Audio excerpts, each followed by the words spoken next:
kusina ngayon medyo malaki na. Hi mga beds, has been here and it's been a long day for me for today's video. So galing akong isang event sa PICC, nag-host ako ng isang event, so gagawa na lang ako ng separate video about that. At dahil nandun na rin naman sa Maynila as a taga-Binyan, ay napadaan kami ng IKEA or IKEA, kung ano man ang gusto nyo tawag, basa doon.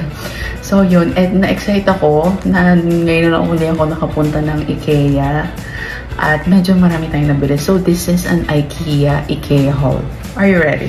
So bago ako magligpit at matulog. So yan, isang bag siya mga be. So firstly, parang ko nang inaay ito. Maglalagay na lang ako ng picture kasi syempre hindi ko to isa-set up today. Yung para siyang mga rack. Para siyang rack, yung 3 layers. Ito yung picture.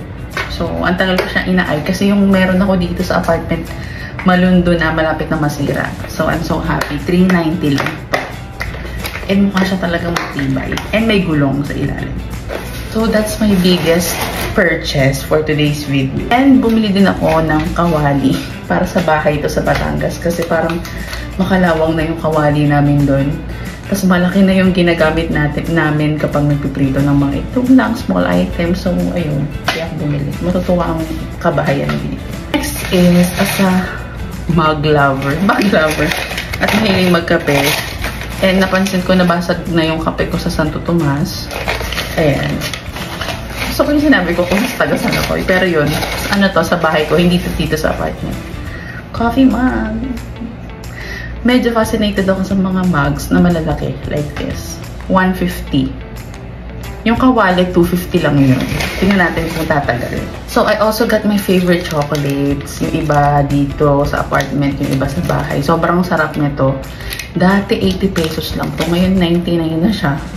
Inflation. I also got this sa bahay din to, sa Batangas. Ayan. Lagayan din ng mga dishwasher, dishwashing liquid. Parang gusto ko na kasi palitan yung nandun sa ano namin, lababo.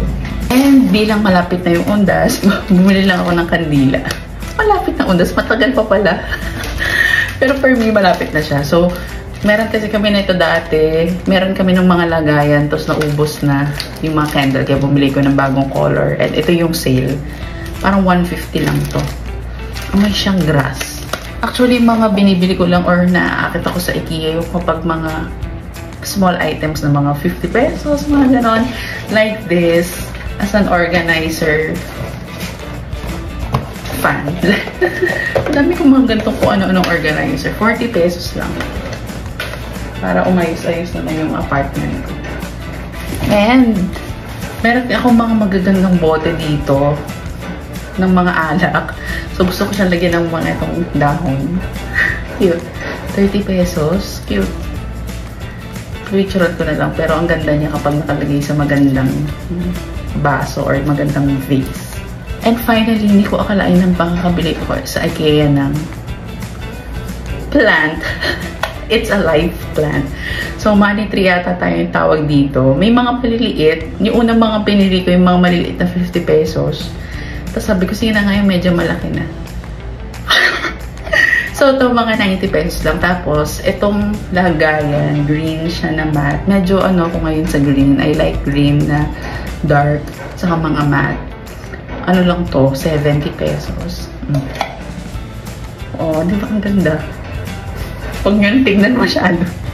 Yun lang, ang total ko ay mga 1.4 ganyan. And yes, na-happy naman ako sa mga bili ko at I think very useful naman. And ayun, parang gusto ko bumili ng IKEA mga December para bumili ng mga pang-gifts. Ang dami nilang bagong items. Ang dami pa rin mga murang-murang ganyan. So yeah, that's it. That's my IKEA haul.